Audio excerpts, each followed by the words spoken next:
Kamareddy RB నగర్లో దారుణం జరిగింది. అదృశ్యమైన ముగ్గురు చిన్నారులు మృతి చెందారు. చెరువులో చిన్నారుల మృతదేహాలు లభ్యమయ్యాయి. మృతులను షిపత్, అయత్, మరియంగా గుర్తించారు. పిల్లలను తానే చంపినట్లు తండ్రి ఒప్పుకున్నాడు. చిన్నారుల తండ్రి ఇస్మాయిల్ను పోలీసులు అదుపులోకి తీసుకున్నారు.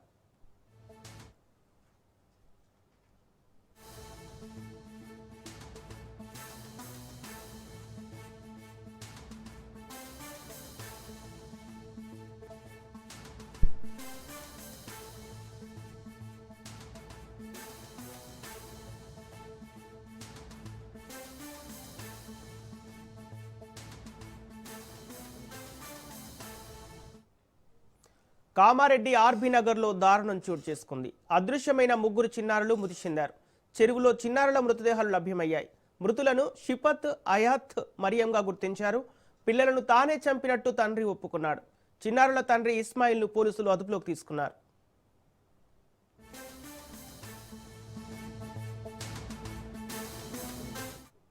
ఇదే అంశానికి సంబంధించి పూర్తి డీటెయిల్స్ మా ప్రతినిధి నవీన్ అందిస్తారు. నవీన్.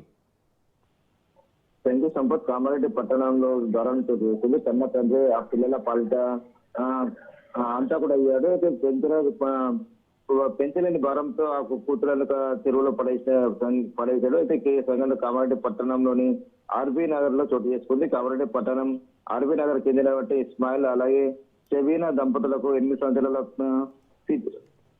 సిపత్ అలాగే 7 సంవత్సరాల అయోత్ 5 సంవత్సరాల మరియం అనే ముగ్గురు కూతురు ఉన్నారు. అయితే ఎవరైతే ఉన్నారో తండ్రి ఆటో నడుస్తూ ఉండగా భార్య కూలి పనులు చేస్తూ ఉంటుంది. అయితే షబీనా వీళ్ళు శనివారం మధ్యాహ్నం షబీనా పనికి వెళ్ళి వచ్చేసరికి ఇంట్లో వచ్చేసరికి ముగ్గురు పిల్లలు కనిపించకపోవడంతో ఒక్కసారిగా చుట్టుపక్కల ప్రాంతాలకు లెంచారు. అయితే ఎక్కడ కనిపించకపోవడంతో ఆమె పోలీస్ స్టేషన్ లో ఫిర్యాదు చేశారు. అయితే వీళ్ళ ఫిర్యాదు తీసుకువైతే పోలీసులు 3 బృందాలుగా వెళ్ళిపోయి పూర్తిగా కామారెడ్డి పట్టణంలో విచారణ చేపట్టారు. అయితే విచారణలో భాగంగా తండ్రి ఇస్మాయిల్ ను కూడా ప్రశ్నించడంతో తన పిల్లలను దోష కోసం బయటకు తీసుకువెళ్ళారని చెప్పి ఆత్మగిరాకి రావడంతో తిరిగి ఇంటికి వెళ్ళామని చెప్పానని చెప్పారు. అయితే అక్కడ ఉన్నటువంటి పట్టణంలో ఉన్నటువంటి సీసీ కెమెరా ఫుటేజీలు పరిశీలించిన పోలీసులు తండ్రి ఇస్మాయిల్ చెప్పిన సమాధానంతో పాటు సీసీ కెమెరా ఫుటేజీలకు పొందన లేక ఉండడంతో పోలీసులు మరోసారి తండ్రిని గట్టిగా నిరోధించారు. దీంతో తాను చేసిన ఘోరాన్ని ఒప్పుకున్నారు. తన పిల్లలు పెద్ద చెరువులో తోసేసి చెప్పి చెప్పారు. ముందుగా రెండో కూతురును అలాగే చేతులతో పట్టుకుని నీళ్ళలోకి తోసేయని తర్వాత 3వ కూతుర్ని తోసేయని చెప్పి చివరిగా పెద్ద కూతుర్ని నీళ్ళలోకి తోసేయని చెప్పి ఒప్పుకున్నారు. అయితే తండ్రి ఇచ్చిన వాంగ్మూలం ప్రకారం పెద్ద చెరువులో పోలీసులు తనిఖీ చేయగా 2 శవాలు దొరికాయి. దాంతో పాటు రెండో కూతురు అలాగే 3వ కూతురు మృతదేహాలను బయట తీశారు. పెద్ద కూతురు మృతదేహం కోసం గాలిస్తున్నారు. 5 లక్షలు అయితే తనకు 5 లక్షల పైగా అప్పు ఉందని చెప్పి అప్పులు తీర్చలేని పరిస్థితుల్లో తాను ఈ అగత్యానికి పాల్పడ్డారని చెప్పి కూడా పోలీసు తండ్రి ఇస్మాయిల్ ఒప్పుకున్నాడు. అయితే మొత్తం మీద చూసుకున్నట్టయితే ముగ్గురు జీవులు తన ఎఫ్ఐఎంతో కామారెడ్డి పట్టణంలో ఒక విషాద ఛాయలు కూడా అల్లుకున్నాయని చెప్పవచ్చు. Sampath. Okay, right, thank you Naveen.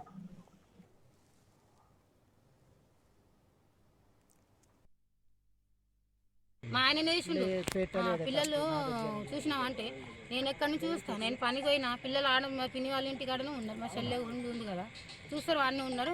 నేను అన్నం వండిపోయినా రొట్టెలు కూడా చేసిన వచ్చి సాగు తిను వాడుకో అని చెప్పిన. చెప్తే సరే తింటాడని చెప్పిండు. మా పిల్లలు అందుకు చెప్పిండు కావచ్చు, తీసుకుపోయిండు ఏం చేసిండో కానీ నాకు అంత చెప్పలేదు. ఏం గొడవ కాలేదు, ఏం కాలేదు. మాది నేను పొద్దున లేపిన పోతే ఆటోకి పోవా అంటే సరే పోతా, ఛార్జింగ్ అయిపోయిందంటే ఇక బోర్డులు ఏం లేదు, గొడవలు కూడా కాలేదు. పిల్లలు వస్తారు కూడా డాడీ ఫోన్ కావాలంటే ఇచ్చే కదా చూసుకొని మళ్ళీ టీవీ కూడా రీఛార్జ్ అయిపోయింది కదా, రంజాన్ పండుగ ఉందని వేయలేదు కదా ఇచ్చే అంటే సరే బిడ్డ తీసుకొని ఛార్జింగ్ పెట్టు అని చెప్పిండు. అంతే, రాత్రి కూడా ఏం చెప్పలేదు. ఇప్పుడు ఈ ఘాటు ఇంత పెద్ద దారుణానికి ఒడిగట్టిండు అంటే ఇంత పెద్ద కథ చేసిండు. మీరు ఎట్లా అంటే మీ బాధ ఎట్లా?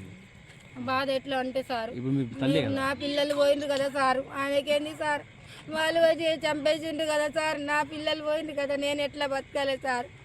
నా పిల్లల కోసం నేను ఇళ్ళలో పనికి పోతున్నా సార్. 2 ఇల్లు చేస్తుంటే ఇంకోటి ఇల్లు కట్టుకున్నా నేను. మా పిల్లలు ఉన్నారు, 3 పిల్లలు నాది. ఇప్పుడు పొద్దున్న వెళ్ళేటప్పుడు మీ నడిపామె మీతోటి ఉంది, ఎక్కడ ఉందమ్మా? మా పిన్ని వాళ్ళ ఇంటికాడ ఉండే, ఇద్దరు వస్తుండే వాళ్ళు తీసుకొని. మరియంకు చూసిండు, చిన్నమ్మకి చూసి నాని నాని అమ్మమ్మ ఇగో మా డాడీ వచ్చిండు కదా, నేను పోతా అంటే పోతున్నా ఎందుకు కూసో అని చెప్పిండట మా పిన్ని వాళ్ళు. కురుకురే కావాలట తీసుకొని వస్తా అని చెప్పిండు, షాప్కి పోయి వస్తా అంటే సరే అని పోమని చెప్పింది అంతే. ఏమైనా ప్రాబ్లమ్స్ ఉన్నాయమ్మా? ఫైనాన్స్ ప్రాబ్లం ఇంక ఏమన్నా? ఏం లేదు, మరి ఇంత ఎందుకు చేసిండు? ఏం ఫైనాన్స్ లేదు అంటే తాగుడు ఏమన్నా ఉందా? ఫోన్ పైన లోన్ తీసుకున్నాం కానీ నాకే వస్తుంది ఆ ఫోన్ కూడా, ఆయనకి రాదు ఆయన మాట్లాడారు అస్సలకి. 3 లక్షలు అప్పు ఉంటే కూడా ఆయనతోని ఫోన్ చేయదు మా ఆడిబిడ్డ, నన్నే చేసేది ఏమయ్యో వదిన అని చెప్తుంది కానీ ఆమెకు ఫోన్ చేయదు.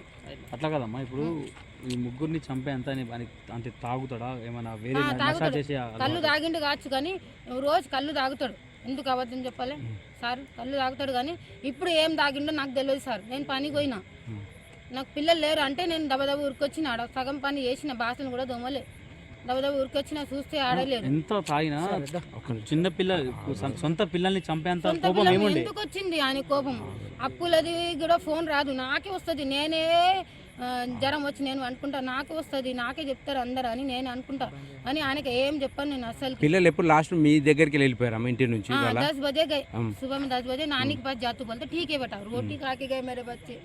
मैं रोटी बनाई, मैं खाना भी बनाई, मेरे बच्चे की चाबी भी घर पे रख के आई, मैं खाओ बेटा बोल के गरम गरम खाना रख के मेरे बच्चे, मैं क्या करना है।